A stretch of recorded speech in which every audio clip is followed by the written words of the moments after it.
हाँ, ये इम्पोर्टेंट है।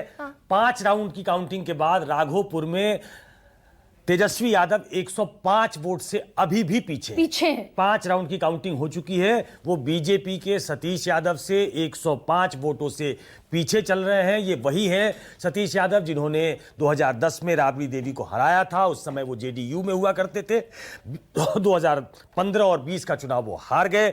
2025 के चुनाव में वो राघोपुर से तेजस्वी यादव को सीधी टक्कर दे रहे हैं। 5 राउंड की गिनती के बाद फिर से बताऊं 105 वोटों से तो इसको प्रेडिक्ट भी कर दीजिए कि दरअसल ये अंतर इतना बड़ा तो है नहीं जिसको पाटा नहीं जा सके, क्योंकि अभी तो कई राउंड नहीं। मैं राघोपुर से तेजस्वी यादव का पीछे होना जो मुख्यमंत्री पद के उम्मीदवार हैं जिनका गढ़ रहा है, मैंने आपको बताया पहले at the cost of repeating, फिर से बताता हूं। लालू यादव वहां से विधायक रहे, राबड़ी देवी वहां से विधायक रही, 2 सीएम दिए हैं राघोपुर ने, ये 2 बार डिप्टी सीएम रहे। अपनी सीट से अगर इतना बड़ा नेता अपनी सीट से पीछे चल रहा हो, बनारस में भी सर दिखा था ना भाई 2024 के चुनाव में बनारस में भी दिखा था। उसके बाद कमजोर दिखे, उसके बाद कमजोर दिखे ना।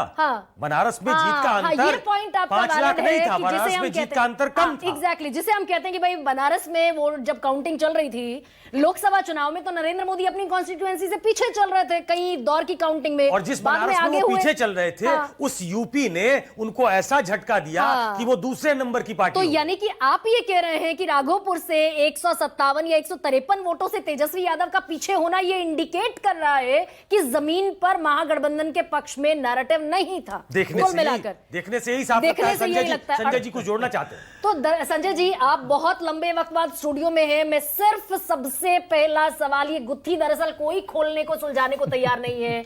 Money was the biggest factor of the election, what I believe.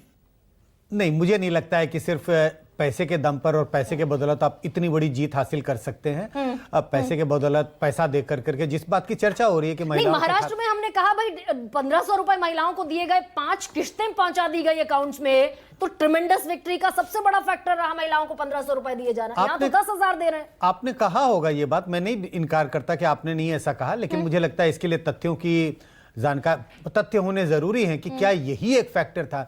इतनी बड़ी जब जीत होती है तो कई फैक्टर होते हैं, और वाजपेयी जी की बात से मैं सहमत हूं। आप देखें एनडीए का कैंपेन किस बात पे चल रहा था। एनडीए बार बार कह रही थी, आपको याद होगा उन्होंने कहा था ये एमएलए जिताने का चुनाव नहीं है, ये मुख्यमंत्री जिताने का चुनाव नहीं है, ये चुनाव है बिहार को जंगल राज से बचाने का। तो एक बड़े नैरेटिव लेकर के आए। उन्होंने कहा कि आप कैंडिडेट पसंद है नापसंद है, नीतीश कुमार के काम से हो सकता है आपको थोड़ी बहुत नाराजगी हो, उन सबको भी दरकिनार कीजिए।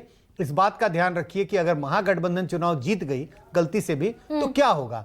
तो एक बड़े नैरेटिव के साथ गए, और ये बाकी चीजें जो है उसमें छोटे छोटे कड़ियां जुड़ती गई। आपने 10,000 जो रुपए हैं जो महिलाओं के खाते में गए, वो भी एक कड़ी के रूप में काम किया। तो पिछले चुनाव को सर इससे दरअसल थोड़ा सा कंपेयर कीजिए ना बड़े शॉर्ट में, कि पिछली बार हम कह रहे हैं 11,150 वोटों का फासला था, एकदम नेक टू नेक फाइट थी पिछले चुनाव में।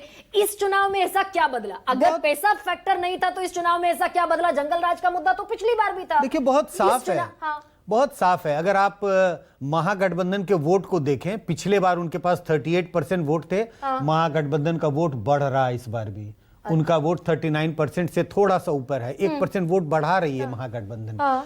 दूसरी बात, जो एनडीए का वोट था, एनडीए के वोटों में बहुत इजाफा हो रहा है। फैक्टर सर वही पूछ रही हूं कि क्या बदला है पिछले बार के चुनाव से इस बार में।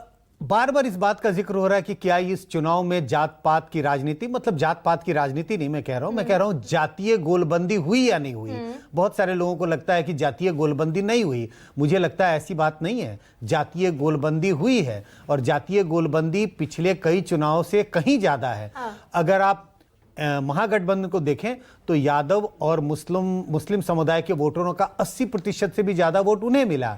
और अगर आप दूसरे समुदाय की बात करें, अपर कास्ट हो, कोयरी कुर्मी हो, दलित हो, और जो लोअर ओबीसी हैं, उनका भी लगभग उसी तरह से पोलराइजेशन एनडीए के पक्ष में रहा, 80% के। सर लेकिन मैं फिर संजय जी, मुझे और थोड़ा सा सिंप्लीफाई करके ये समझाइए, दर्शकों को समझाइए कि ओबीसी ईबीसी सवर्ण तो पहले भी एनडीए के साथ खड़ा था, यादव मुसलमान पहले भी तेजस्वी यादव के साथ महागठबंधन के साथ खड़े थे।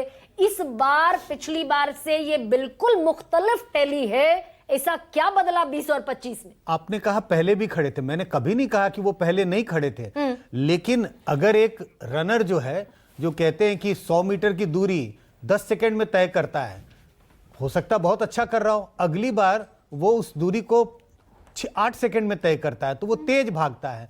इस बार अगर आप देखेंगे तो जिन समुदाय का आपने जिक्र किया कि इन समुदाय के वोटर पहले भी एनडीए को वोट करते रहे थे, लोअर ओबीसी की बात करें, बट उनका वोट देखें इस बार ज्यादा पोलराइज्ड है, तो बहुत बहुत कह सकते हैं कि बहुत खेमे में, खांचे में बढ़ गए। एक सेकंड, एक बड़ी खबर दर्शकों को बता दूं, अनंत सिंह जो इस पूरे चुनाव के क्या कहूं उसे मैं, अनंत सिंह इस पूरे चुनाव के एक ऐसे चेहरे के तौर पर सामने आए जिन्होंने बाद में तो बहुत सारी सुर्खियां बटोरी। अनंत सिंह मोकामा से आगे चल रहे हैं, यानी कि ये भी इस लोकतंत्र का, डेमोक्रेसी का, इस देश की एक बिल्कुल अलहदा चेहरा है कि चुनाव जेल से रहकर लड़ा।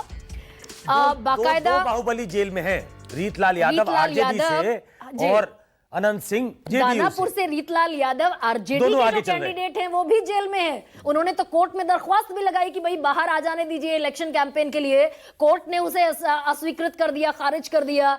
अनंत सिंह चुनाव के बीच हत्या का आरोप लगा, एफआईआर दर्ज हुई और उसके बाद जेल पहुंचे, लेकिन मोकामा से अनंत सिंह आगे चल रहे हैं।